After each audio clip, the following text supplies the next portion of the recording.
नमस्कार, आपका स्वागत है लाइव 7 टीवी में। हमारे साथ बातचीत करने के लिए डॉक्टर वारिस अहमद खान जी मौजूद हैं। आइए हम इनसे बातचीत करते हैं।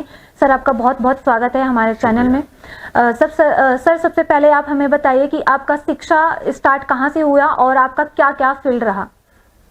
देखिए, मैं औरंगाबाद बिहार में एक जगह है वहाँ पैदा हुआ और हाई स्कूल तक मैंने वहीं पे पढ़ाई की। उसके बाद मैं अपने मामा के घर चला गया गाज़ीपुर, और इंटरमीडिएट और ग्रेजुएशन ये दोनों गाज़ीपुर से किया। पढ़ने का जुनून था हमारे अंदर, और मेरा ये मानना है कि अगर किसी चीज़ का जुनून है आपके अंदर और आपके अंदर सिंसियरिटी है और कंसिस्टेंसी है और डेडिकेशन है, तो आप अपने जो एम्बिशन है उसको हासिल कर सकते हैं। लोग फिल्म में हीरो बनने के लिए भागते हैं, मैं पढ़ने के लिए घर से भाग गया था।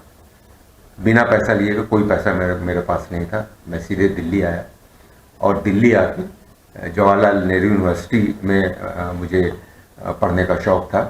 मैंने टेस्ट की तैयारी की, जो एंट्रेंस टेस्ट होता है जेएनयू में एडमिशन लेने के लिए एंट्रेंस टेस्ट देना पड़ता है, तो उसकी तैयारी हमने की और उसमें मेरा नाम आ गया, सिलेक्शन हुआ मेरा, और मैंने एमए अपना यहाँ से कंप्लीट किया। फिर घर वालों ने जब हमारे देखा, मेरे फादर ने, मेरी मदर ने, कि लड़का अब पढ़ रहा है, तरक्की कर रहा है और उसका एडमिशन भी हो गया, तो फिर बाकायदा तौर पर पैसा वो लोग भेजने लगे। यहाँ से मैंने एमए करने के बाद थिएटर में एमफिल किया और इंडियन सिनेमा पे पीएचडी किया जवाहरलाल नेहरू यूनिवर्सिटी से। जी। तो सर, ये भी बता दीजिए हमको कि कह रहे जो जेएनयू है उसका शिक्षा के क्षेत्र में कैसा माहौल था आपके समय में। मैं समझता हूँ कि हिंदुस्तान में सबसे ज़्यादा जो ऊंचा स्टैंडर्ड शिक्षा की फील्ड में है वो जेएनयू का रहा है। अब थोड़ा सा कम हुआ है क्योंकि डिस्टर्बेंस बहुत वहाँ पे हुई है, लेकिन उससे ज़्यादा एक्सेलेंस जिसको कहते हैं, एजुकेशनल एक्सेलेंस, वो किसी यूनिवर्सिटी में नहीं है। सबसे ज़्यादा जो हाई स्टैंडर्ड की यूनिवर्सिटी है हिंदुस्तान में वो जेएनयू है, जहाँ पे पूरी दुनिया से छात्र पढ़ने आते हैं। अच्छा, साथ में ये भी बता दीजिए आपने किस किस ऑर्गेनाइजेशन में काम किया है और आपका क्या रिजल्ट। मैं पहले आपको ये बता दूं कि चूँकि मेरे पास तजर्बा है, मैं वहाँ रहा हूँ जेएनयू में, कम से कम 8 साल तक रहा हूँ। 2 साल 8 तो नहीं, 7 साल रहा हूँ। 2 साल एमए और 5 साल एमफिल और पीएचडी में। माहौल इतना अच्छा हुआ करता था वहाँ का, यानी जिसको कहते हैं कि बिल्कुल पीसफुल इन्वायरमेंट। ज़रा सा कहीं पर कोई वायलेंस का तो नाम ही नहीं था। कोई किसी को एक थप्पड़ मार दे, ऐसा कभी वहाँ नहीं सुना जाता था। हेल्दी रिलेशनशिप होते थे स्टूडेंट्स के बीच में, आपस में डिस्कस किया करते थे लोग एक दूसरे के साथ, और शेयर करते थे अपनी अपनी बातें भी और शिक्षा से रिलेटेड भी बातें। वहाँ का ये माहौल होता था कि सारा दिन वहाँ के जो स्टूडेंट्स थे वो लाइब्रेरी में पढ़ा करते थे। शाम को थोड़ा सा मस्ती के लिए इधर उधर निकलते थे, लेकिन माहौल बहुत पुरसुकून था। अच्छा सर, आपने ये भी बता दीजिए कि जो आपने किस किस ऑर्गेनाइजेशन में और हाँ, आपने अभी हमसे पूछा, सॉरी मैंने आपकी बात काटी थी। आपने ये मुझसे जानना चाहा था कि मैंने कहाँ कहाँ काम किया, तो मैं आपको बता दूं कि मेरी पीएचडी कंप्लीट जैसे ही हुई जेएनयू में, कंप्लीट होते उसी महीने में मेरे पास ऑफर आ गया Indira Gandhi national open university, बिल्कुल नई यूनिवर्सिटी बनी थी और फर्स्ट बैच था हमारा। वहाँ हमने अप्लाई किया था और हमारा सिलेक्शन हो गया, क्योंकि हमने जेएनयू में एमए, एमफिल, पीएचडी के अलावा advance diploma in mass communication भी किया था। और जो हमारा सिलेक्शन हुआ था वो हुआ था असिस्टेंट प्रोड्यूसर के तौर पर। तो उनको ऐसे कैंडिडेट की ज़रूरत थी जिन्होंने मास मीडिया में डिप्लोमा किया हुआ हो, और मैंने किया हुआ था, और मेरी तो पीएचडी भी उसी में थी इंडियन सिनेमा में, और एमफिल भी उसी में थी। तो मेरा बहुत आसानी से वहाँ से सिलेक्शन हो गया और मैं आपको ये बताऊं कि जब मैं पढ़ रहा था तो जाहिर सी बात है कि पढ़ाई के दौरान आदमी के खर्चे भी होते हैं, हालांकि घर से पैसे आते थे लेकिन फिर भी पैसों की कमी रहती थी। तो मैं कई जगह पे काम करता था पढ़ाई के साथ साथ। ऑल इंडिया रेडियो में मैं न्यूज़ रीडर था और कई साल तक मैंने न्यूज़ पढ़ी वहाँ पे। टीवी पे प्रेजेंटर था, दूरदर्शन पे मैं प्रोग्राम वहाँ जाके प्रेजेंट करता था। मुझे पैसे मिलते थे, उन पैसों को मैं अपनी पढ़ाई पे लगाता था। उसके अलावा वॉइस ऑफ अमेरिका में मैंने बहुत साल काम किया, वहाँ पे मैं ब्रॉडकास्टर रहा। और अमेरिकन सेंटर में काम किया जो अब USIS के नाम से जाना जाता है, वहाँ मैं एज ए ट्रांसलेटर काम करता था, इंग्लिश से उर्दू और हिंदी में ट्रांसलेट करता था। उसके बाद फिर आपको मैंने बताया कि मेरा सिलेक्शन इग्नो में हो गया। इग्नो में हुआ और इग्नो ने जिस तेज़ी से और जिस रफ्तार के साथ तरक्की की, उसी रफ्तार के साथ मेरी तरक्की भी होती चली गई और मैं डिप्टी डायरेक्टर बन गया इग्नो में।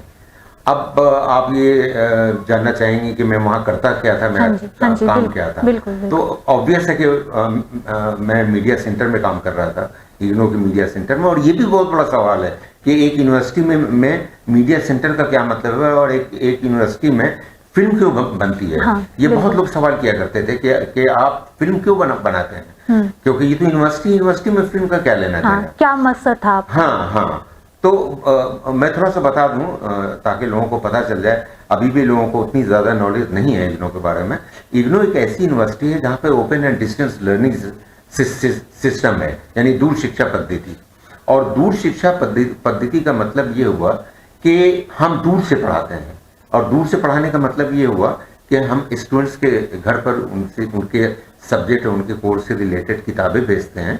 और उसके अलावा जितने भी कोर्सेज हमने ऑफर किए हुए हैं उनके ऊपर लेसन्स बना के और उसके ऊपर वीडियो, ऑडियो और वीडियो प्रोग्राम्स तैयार किए जाते हैं। तीसरी चीज़ ये है कि हम कॉरेस्पॉन्डेंस की तरह नहीं है, हम open and distance learning system है। वहाँ पर पढ़ाई होती है, काउंसलिंग होती है, उसको हम काउंसलिंग कहते हैं। यानी हम इस स्टूडेंट को कोई सेंटर अलॉट कर देते हैं और वो सेंटर उस स्टूडेंट के घर के आसपास होता है। तो वहाँ पर उस स्टूडेंट को बुला के उसकी काउंसलिंग की जाती है, उसके सब्जेक्ट से रिलेटेड ऑडियो वीडियो प्रोग्राम दिखाए जाते हैं और वो सैटरडे संडे को सिर्फ दिखाए जाते हैं। क्यों? इसलिए ऐसा हम लोग करते हैं कि अगर स्टूडेंट कहीं पे जॉब कर रहा है तो उसको दिक्कत ना है, साथ अदर मतलब और भी काम कर सकते हैं। सबसे बड़ा जो plus point open and distance learning system का है वो यही है कि आप एक साथ पढ़ाई और नौकरी साथ कर सकते हैं। यानी आप एजुकेशन भी ले रहे हैं और एक्सपीरियंस भी ले रहे हैं, ये दोनों काम साथ आप कर सकते थे। तो जैसा कि अभी हमने आपको बताया कि स्टडी सेंटर में हम लोग स्टूडेंट को बुलाते हैं और उनके कोर्सेज से रिलेटेड जो ऑडियो वीडियो प्रोग्राम्स बनते हैं वो हम लोग दिखाते हैं। वही ऑडियो वीडियो प्रोग्राम बनाने के लिए इतना बड़ा इलेक्ट्रॉनिक मीडिया प्रोडक्शन सेंटर बना। और मैं बता दूं मुझे बताना चाहिए कि इसमें पैसा जापान गवर्नमेंट का लगा है। जापान गवर्नमेंट की एक एजेंसी है JICA, Japan International Cooperation Agency. तो उन्होंने इस पूरे सेंटर को बनाया है, इलेक्ट्रॉनिक मीडिया प्रोडक्शन सेंटर को, और उसको बना के उन्होंने गवर्नमेंट ऑफ इंडिया को प्रेजेंट कर दिया as a token of friendship कि हम एशियन कंट्री हैं, वो भी एशियन कंट्री है, वो अमीर है, हम उतने अमीर नहीं है, तो उन्होंने हमारी मदद की। तो इस तरह से ये मीडिया सेंटर वजूद में आया और वहाँ पे हमने तकरीबन 30 से 40 डॉक्यूमेंट्री बनाई और एजुकेशनल प्रोग्राम्स बनाए।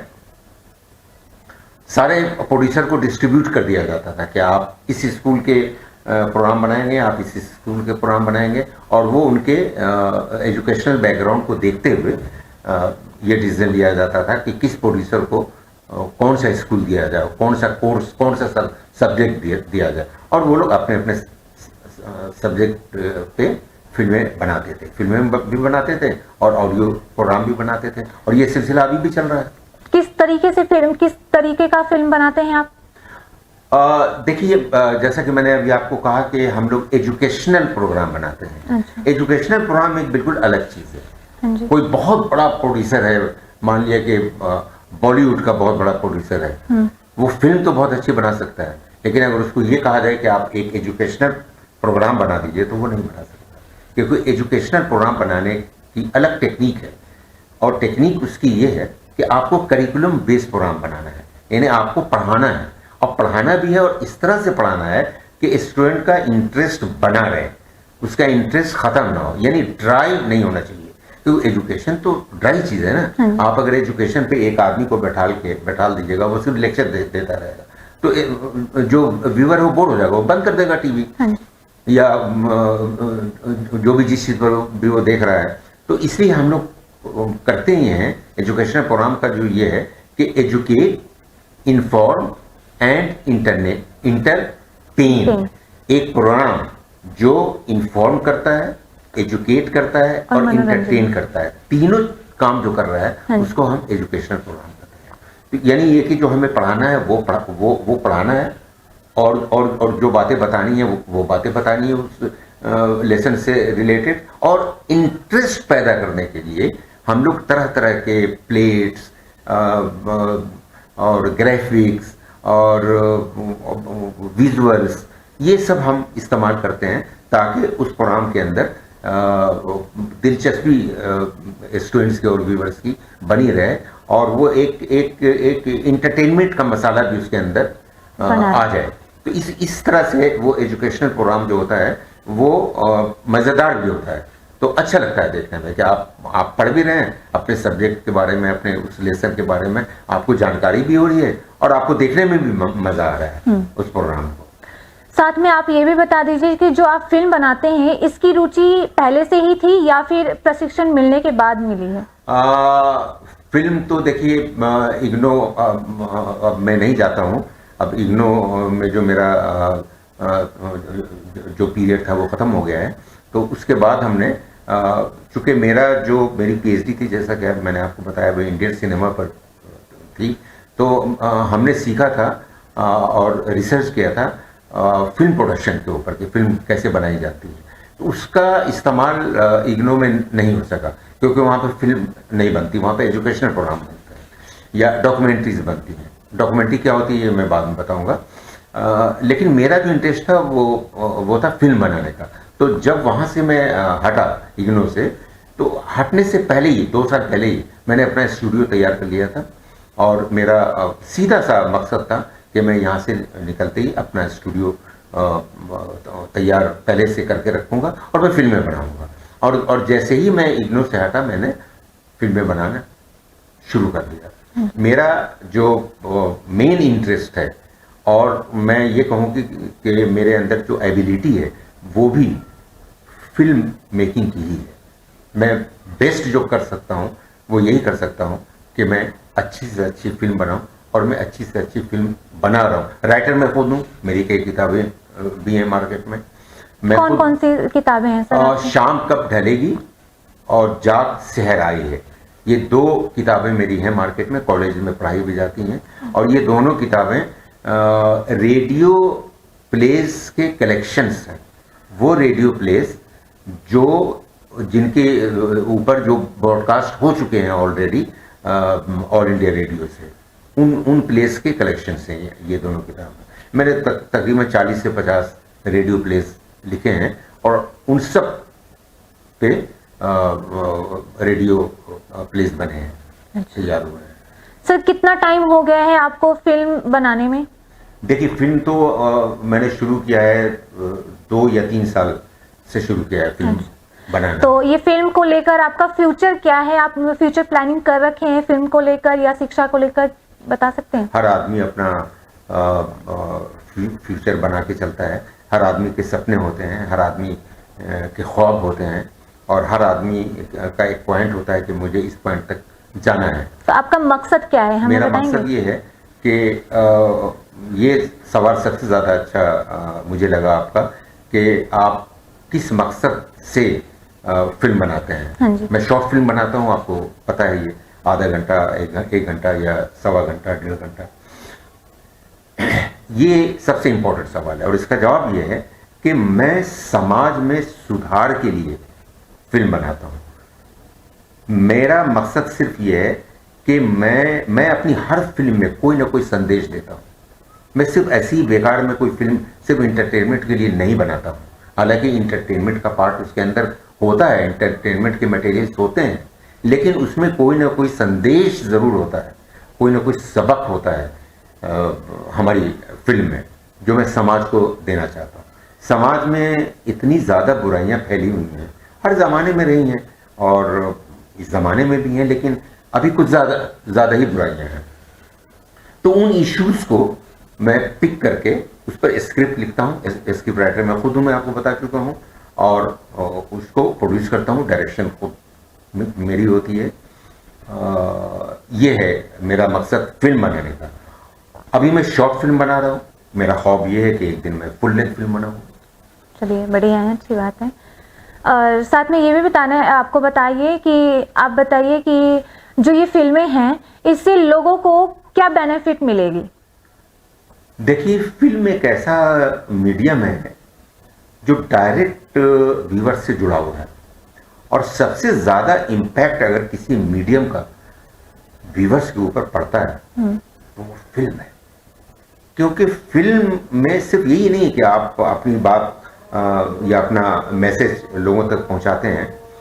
फिल्म के अंदर इंटरटेनमेंट के बहुत सारे मसाले होते हैं।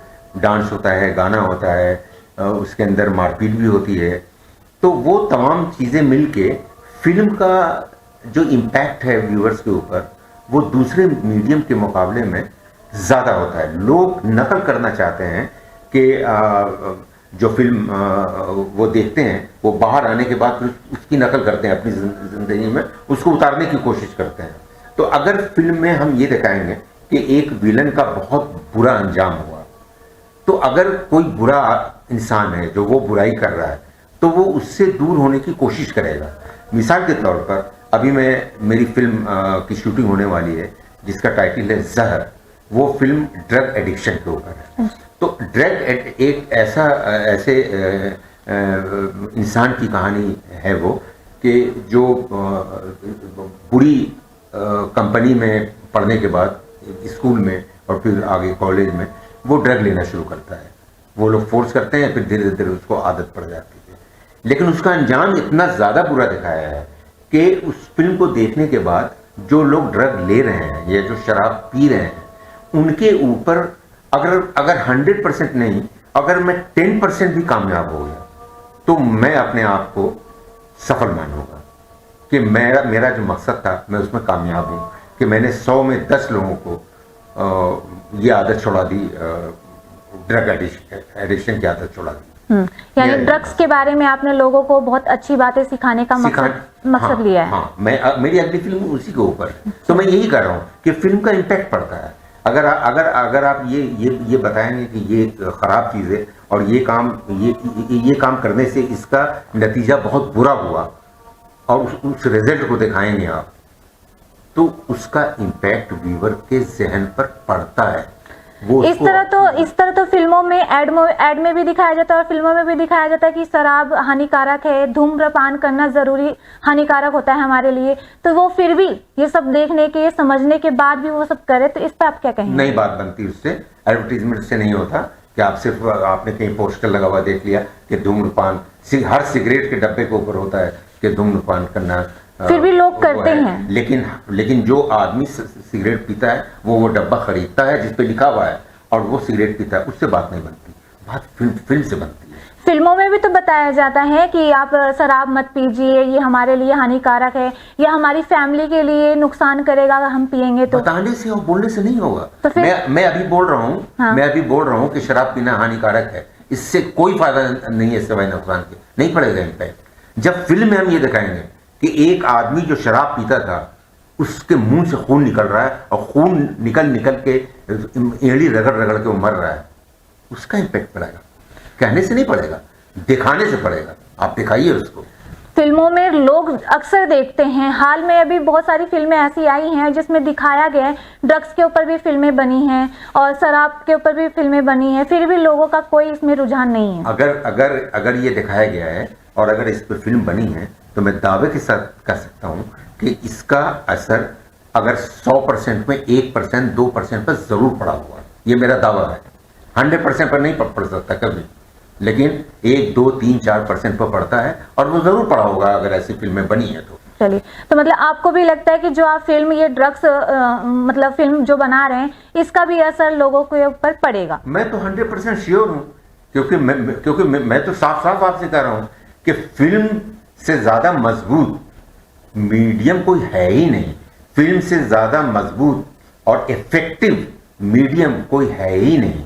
आप फिल्म के जरिए समाज में जो सुधार ला सकते हैं वो किसी और मीडियम के जरिए लाना मुमकिन नहीं है। उतनी कामयाबी नहीं मिलेगी आपको।